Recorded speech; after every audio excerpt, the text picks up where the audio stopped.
Welcome everyone to another episode of Get Tech Smart. I am your host, Flo Nicholas, and as usual, we're talking all things technology, trying to help the local community and the state of New Hampshire become more tech savvy. And today we're talking about software engineering. It's a hot topic right now. There is a high demand for software engineers. And what better way to get really into the nitty-gritty of what is software engineering than to bring a software engineer on the show who just happens to live in New Hampshire. So I am really excited today to welcome my guest. Welcome, Phil Kasiecki. Yeah. And Phil, you're a software engineer, senior software engineer, and you work for Raytheon. And on top of that, you're also on the New Hampshire Tech Alliance. That's how we met. Yes. So welcome to the show. And I'm really happy that you're here to be able to tell us everything that you possibly can. So let's just start with the basics. What is software engineering? What do software engineers do?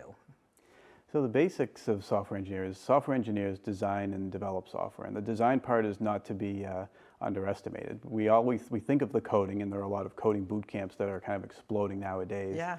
There's many of them, and I often work with students who come out of them. But that's only one part of it. Before you've done that, you've done the design, you've come up with an algorithm for what you're doing, you've thought about how you're going to solve the problem, even before you write a line of code. So writing the code, debugging the code, testing it, that's all just one part of it. And nowadays, software is in so many parts of the world.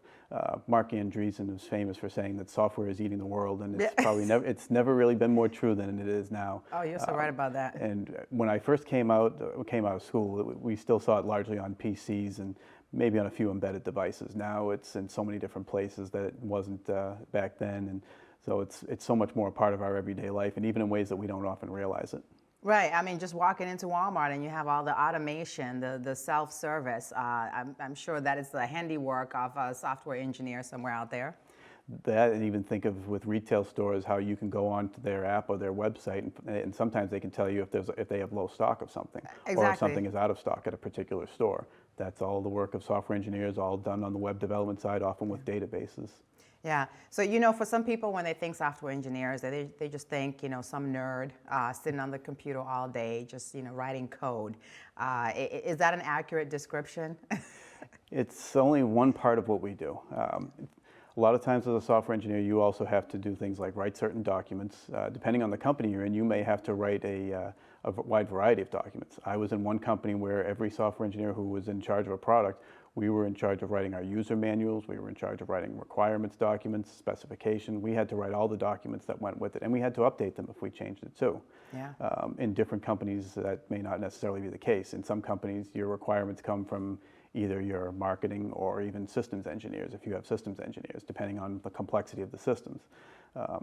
We have meetings we have to go through, and of course you have to spend a lot of time thinking about your design. Sometimes you have to go up on a whiteboard and write some things out and talk it over with people.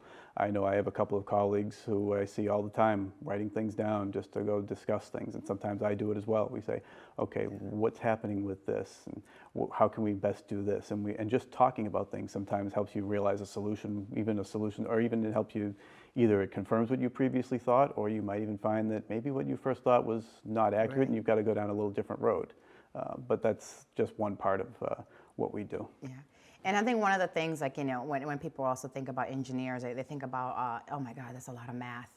And so for someone who's, possibly considering a career as a software engineer, what are the top things that they should really start focusing on? Let's say somebody in high school right now, what should they be focusing on, to be on the right track for getting into engineering school and becoming a software engineer? No question, math and science are your big basics. That leads the way, and a lot of it ultimately is that it helps build intuition. I know a lot of the intuition that I built up through all my math knowledge helps me out every day when I work with things like addressing within microprocessors and knowing where a memory address, especially because those are done in binary and hexadecimal, but you learn those number systems along the way and how to work with them. Beyond that, a lot of what is needed, and it might sound like a little bit of a cop-out, but a lot of what you need is more of a mentality. When you get into a field like this, or even in a similar one like electrical engineering, you sign up for lifelong learning. You sign up for having to want to get better every day, to have the Yeah. growth mindset, to feel like, okay, if I didn't do so well with this, let's find out what didn't work, let's get a little bit better with it.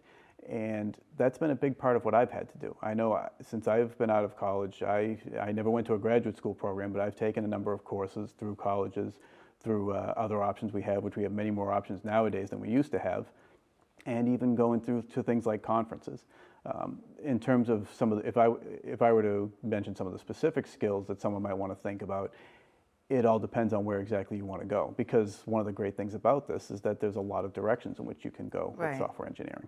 Yeah, and I think one of the other things that I've seen, and it can get confusing for some people, is when you see a job description for computer science, and then you see a job description for someone who's doing software engineer, sometimes they can be a little bit similar.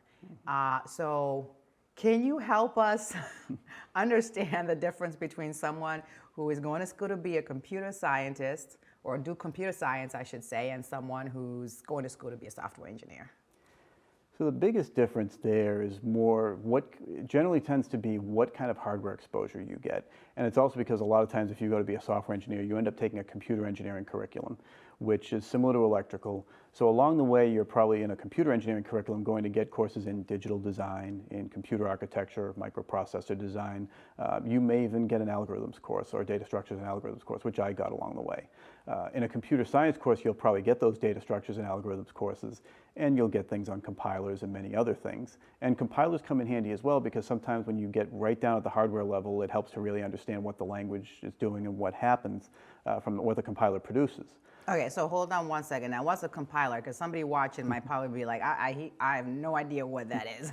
So a compiler is used when you write your high-level language code to then take that code and put it down into an object file, as we call it, basically into something that's more machine executable, and ultimately down to an assembly file, and then later, once it does some other operations, it produces an executable file. So when we go run these programs, those programs came first from source code that was compiled, and then linked together and produced that output.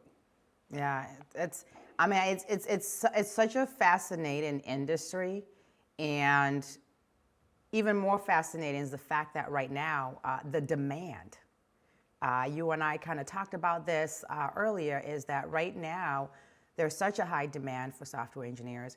And I was actually at a Women in Tech breakfast and sat with a couple of companies, and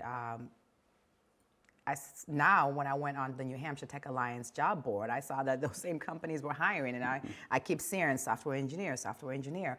So, I mean, what's going on? There's such a high demand. Are schools just not producing enough software engineers?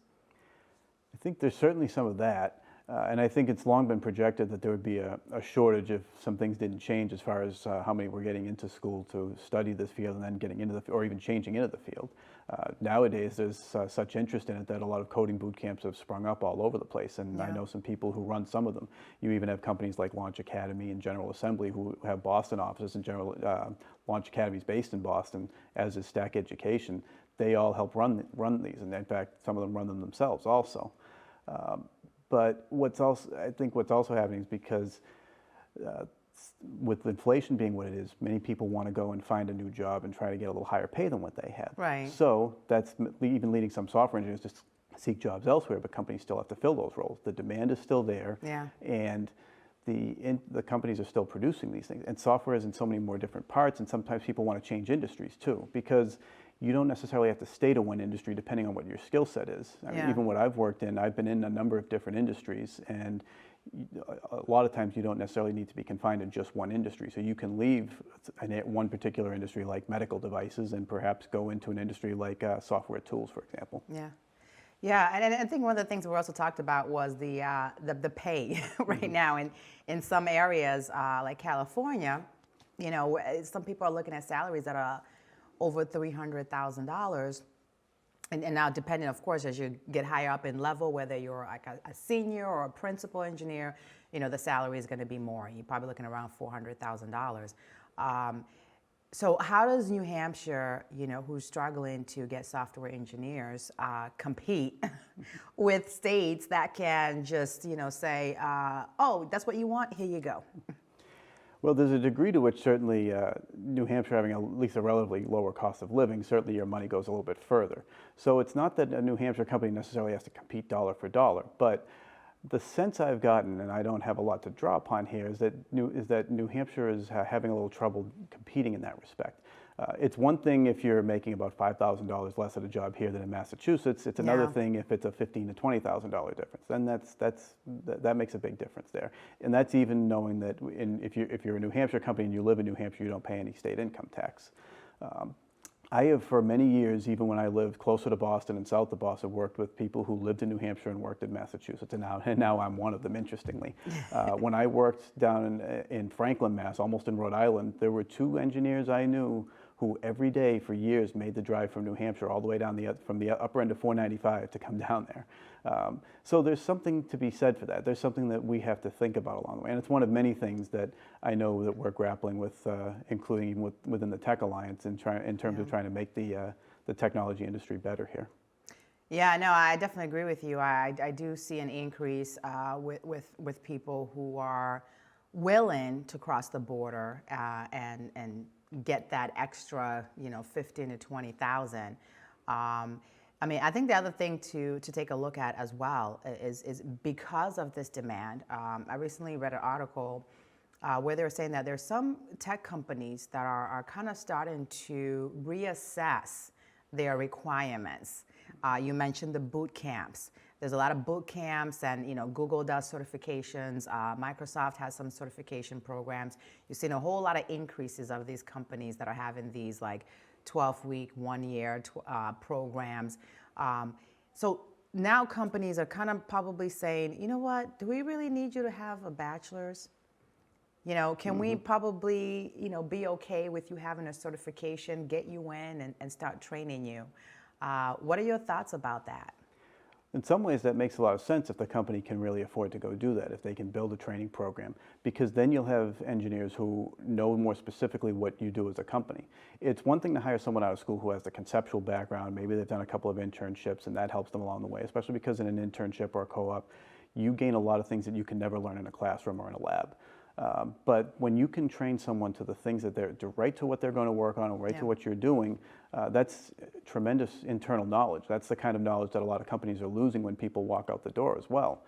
It's something that a company, especially if you're a big company, you've got a lot of veterans who have been with the company for a long time, and you may have some retirements coming up. That's something to always be worried about too. So knowledge sharing is a big thing. And if a company does this, in some ways they're kind of cutting a little bit of that expense right out, because they're right away someone walks in the door and they already know a lot more about the company and what they're going to be working on than they would if they were just fresh out of school. Yeah. And this also sounds like this is like a great opportunity to start targeting, kids that are in high school. And one of the good things that I see going on even at our local high school, Alvin High School, shout out to Alvin High School, is at the CTE department, they're starting to have a lot of technology courses. So we spoke, and you mentioned that you actually go to high schools across New Hampshire, and you talk about, you go on Zoom actually, so he's not actually traveling around, but you're really starting to talk to the younger crowds and talk more about engineering. How is that going, and why is it important to start early on?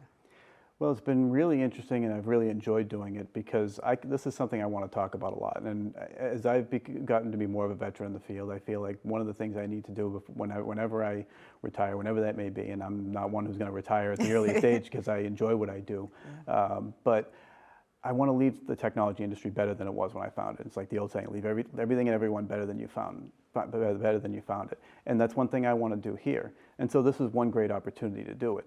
And by talking to them at that age, that's the age where you're starting to get a sense of that. I knew when I was in high school, that was when I knew for sure I wanted to go and study engineering, more so electrical engineering. Yeah. And then eventually from there went into software. So this is where the kids are starting to get interested in it. You're starting to think about your college choice.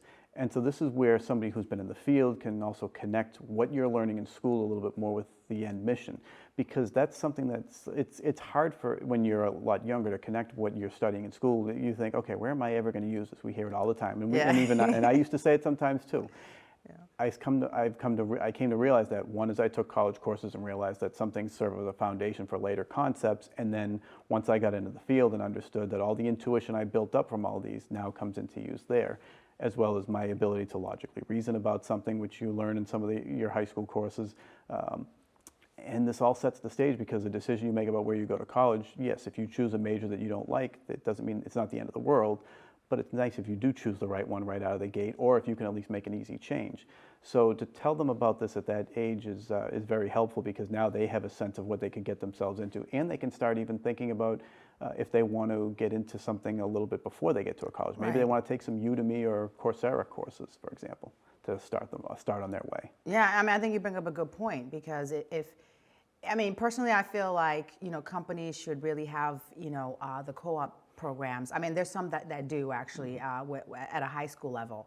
So if someone is taking a lot of tech classes at a high school level, I think there should be some type of a network where during summertime they have ability to go and work with someone like you, and just really kind of get that good understanding of, I don't think I want to be software side, but I do like the electric side. Mm-hmm. So I think just having that hands-on already might be helpful, and it also might be helpful to companies, because that could be a future employee when they graduate high school, or when they go on and go to college. That's correct, and depending on the industry, in a sense, it's someone who could be a future customer one day too. Exactly. It's a lot better for the company for more people to know a little bit about what the company does, about what the company culture is like, and even what it's like to work in a company at a young age. And certainly, as you mentioned, you can find out more specifically what you want to get into. And I can speak to that from experience when I was a co-op in college, that I did several co-ops, and through those I learned a little bit more about what I'd like to work in and what I would not like to work in. And it's better to find it out then than through experience, and certainly through experience as a professional, which certainly I found out a little bit more about that as a professional. But the good thing was I got a lot of that already out of the way by that point.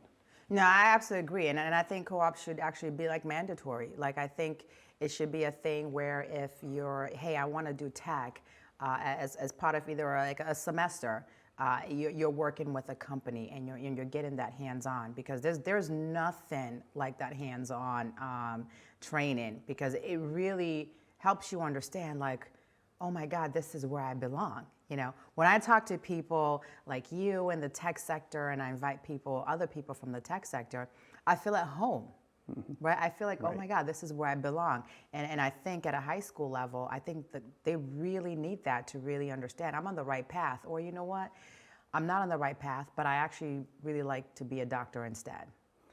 Right, and as mentioned, the earlier you can figure that out, the better, and there's just so much to be gained from it. And you mentioned the co-op programs being a requirement. So Northeastern University, where I was fortunate to graduate from, has long had that as a requirement for all but a couple of departments. But I suspect that many other schools where it's been optional, it's more like a pseudo requirement. So it may not be required in writing, and if you don't do it, you can still graduate. But for better or worse, you pretty much have to nowadays. And really, a student owes it to him or herself to take advantage of something like that, because there are just too many advantages to it. Yeah. Now, going back to the boot camp and certification programs, because like I said, those are in abundance right now. It's like I feel like everywhere I look, I'm getting an advertisement for boot camps. Do you think that's a great way for companies to find talent? I'm just trying to figure out just, how people can become more, I guess I'm trying to find the best way to stand out, right? If I'm applying to a company like Raytheon, how do I stand out on my resume? Is it worth doing those boot camps and certification programs? Well, it certainly depends on what part of software you want to get into. Now, most of those boot camps are for things like web development, web design, and even cybersecurity. That means if, for example, you want to be a medical device developer, that's going to be a bit of a challenge, because medical device development calls on a whole different set of skills, especially when you've got to work right down at the hardware level. But on the other hand, if you're interested in those areas, going through a coding boot camp is a great way to start to get yourself into the field. At the same time, there's a lot of challenges that go with trying to find your first job out of there. One is that you'll be looking for a junior position. Another one is that technical interviews are a little bit of a different beast than some of the ones you've had before. Yeah. And additionally, there's a little bit of a mentality that that happens, and it's understandable. The feeling like since you're changing your career, you're starting over. You have to realize you're not starting over, that all of your prior experience is very valuable, but it's when you're telling your story to an interviewer, you've got to use that a little bit differently. You've got to use some of the things like, okay, what was a time that I overcame adversity in doing my job? It may not have been a technology job, Yeah. but the fact that you encountered adversity and that you had a plan to get past that, and that you ended up succeeding, that's a big deal, and that's something you want to tell an employer so they can say, okay, so if we assign this person to go and write the software that we need right here, if they encounter some difficulties, they're not just going to panic or just give up. They're going to find a way around it. They're going to talk to other people who might know a little more. They're going to research some of this, and they're going to find a way to get this done. Yeah. No, that's definitely a great point. And I think the other thing also too is that we really need to talk about is how can New Hampshire stand out? We mentioned some of them cross the border, and go into Massachusetts to work. But what can really be done? Because we have a growing and booming tech scene. Mm-hmm. And, I really feel like people don't know this. And people need to know that we're not just about the ski resorts, right, and and the beaches. No, we have a growing tech sector. How can we put a spotlight, like a huge spotlight, on New Hampshire so that people can see us like a Seattle or Silicon Valley or Atlanta, which was recently named #1 best place to work and live if you want to be in tech. We were number 40, by the way. Well, I think the great thing is we don't necessarily have to be those. We don't even have to be a Boston. All we have to be is we have to be a little bit better than what we are right now, because indeed we have much more of a tech scene between Nashua and Manchester than I think a lot of people realize. And even you can throw Portsmouth in there to a different degree, although that's heading east from here. I think more we have to get the word out about it, and we also have to celebrate this. And additionally, I think those who are technology influencers have to do a little bit more just to make an active technology scene. And that's certainly one thing I've been trying to do between what I've been doing with the Tech Alliance, also I'm part of the Granite State Code Camp event committee, which we're starting to work on that. That's coming up in November as well. And I'm making sure I let a lot of people know about that, because that's a great one-day event that we've now had for a few years. And it's going to be run as a hybrid event as well. Tell us a little bit more about that. So the Granite State Code Camp, in many ways, it's almost like a one-day software engineering conference. It's a series of presentations. There are also companies that go and they have some of their swag, and they tell you a little bit about what they do. Alexander Technology has actually been one of our big backers in the past, and they actually can even help people as far as things like your resume, your interviews, because of course they're always trying to place candidates. So you even have vendors like them that are also among our sponsors, and they often have tables in the main area there. It's a well-run conference over the course of one day at Manchester Community College, and I'm looking forward to making this year just building off last year. And last year, running it as a hybrid conference went very well. And even though we had a few things along the way that we know we could do better, I think we'll be ready to do better with that this year. Yeah. So who can come and who should come? Anybody who's in or even interested in software engineering. I can tell you that the winners of one of our door prizes last year was actually a high school student. Oh, wow. So even getting high school students there will be great, especially because it's not just a series of coding related or software related presentations. Sometimes there are also interesting sessions that deal with subjects that are ancillary to it. For example, the first year I went, there was one on dealing with imposter syndrome. And there was also one on being a software consultant, which is a little different challenge, because being a consultant is very different than being an employee. Yeah. Something that a lot of people, even if you've been in the field for a while, don't realize if you've never been a consultant. So there are things besides just simply hard software learning that you can do. There's also other things that you're going to pick up as well along the way, depending on what we get for sessions. And there's also something called Capture the Flag, which is actually a coding competition as well. It's run actually leading up to it and then during the day. Oh, that's awesome. And you said when is that going to be? That will be in November. The date's been set right now for Saturday, November 12th at Manchester Community College, and it will be a hybrid event. There's more details still to come. Okay, sounds good. Yeah, so we'll put details on that for anybody who's interested in pivoting to software engineer, looking to get more information on that. And that's great if someone can get resume help, So yeah, that's fantastic. But yeah, so back on track to how New Hampshire can put the spotlight. I think one of the things that you said is right on the money, and this is why I'm using this platform here, as a tech influencer to say, hey, look at us, New Hampshire. We're here. We're tech savvy. And we don't just do farming and picking blueberries and strawberries, but we actually have some really pretty impressive technology. So I hope that you and I can definitely continue to collaborate together, because I want to have more New Hampshire tech companies come on the show and talk about the technology that they're working on. And we already have had a lot of great successes here. I mean, New Hampshire, among other things, was home to Dyn, which Oracle bought. And Dyn was a big deal, and that's why Oracle bought them. And then we have a company that's kind of a successor to them in NS1, which they're actually based in New York, but they have a big office here. We have companies like BAE Systems, which is a big defense company. And we can go right down the list with many others here. Yeah. We have people who have started businesses here. In fact, another one that comes to mind is even Minim, which was bought by a company called Zoom Telephonics. They have some people who would be recognizable to those of us in the tech industry who are running that company. And there's so many more. And even a lot of big companies even have a couple of offices in here. Even Raytheon has a test facility here. So there's a lot more going on here than I think we realize, and I think it's just a matter of celebrating it a little more and making it a little bit more of an active scene. And to that end, I even think of how the Mass Technology Leadership Council has run a lot of events that help make that noticeable in Massachusetts, especially in the Boston area. And for my money, they were actually more influential than the Boston IEEE, which also says as much about the IEEE chapter there. But nonetheless, they ran a lot of great events. And I think of that because also they used to run a one-day conference very similar to the Granite State Code Camp. That conference isn't there anymore. So that's kind of an advantage for us that we now have this great one-day event. Yeah, and I think we need to see more of that. I think it just comes down to the marketing. We can't just assume that people see us. We've got to make noise. And that's why, again, I say this show is so important to me because I'm making noise. And I want everybody around the world to know that New Hampshire is doing great things. And you're seeing a lot of that. As we mentioned, you're on the New Hampshire Tech Alliance as well.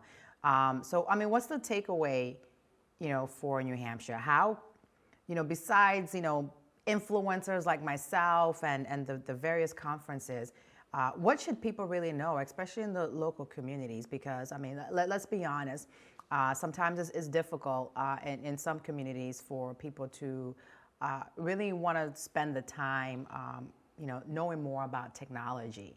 And this is why I'm helping you guys become more tech savvy. Why should we continue to invest in technology, and why should local communities pay attention to technology here in New Hampshire?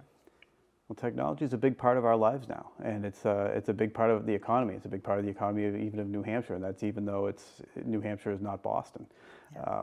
And because there's so much potential with it, between economically and even with what technology can do, that's why it's something that we should be paying attention to more. And it's also why it's incumbent upon those of us who are in technology to get out there and bring people in on this. Because it is indeed a marketing challenge, but I think part of that is, since it's not so easy to go market it through various channels, we have to just get right out there and let people know that, hey, there are these opportunities out there. Hey, there's a Granite State Code Camp. Hey, there are these events that the New Hampshire Tech Alliance is running. There's all these things. There's an event like Wicked STEM that comes in a couple of months, which is also run through a couple of other. I know the Tech Alliance has a role in that. It's another one where that involves getting the word out to younger people before they become college kids and professionals, and it's an opportunity for the companies. So all these things but we have to get out there, because even I didn't know about that until I heard it through somebody else. So, and I'm in the technology industry. So, and I suspect a lot of people who are in the technology industry find out things all the time that they didn't quite realize about that. So it's incumbent upon all of us who are involved in the space in some way to be a little more active, to not just go to our 9-to-5 jobs. And of course, in software and even in engineering, it's more than just 9 to 5. But it's incumbent upon us to do a little bit more than just that for the sake of the entire industry. Yeah, and that's why, like I said, I'm going to continue to invite people to come on.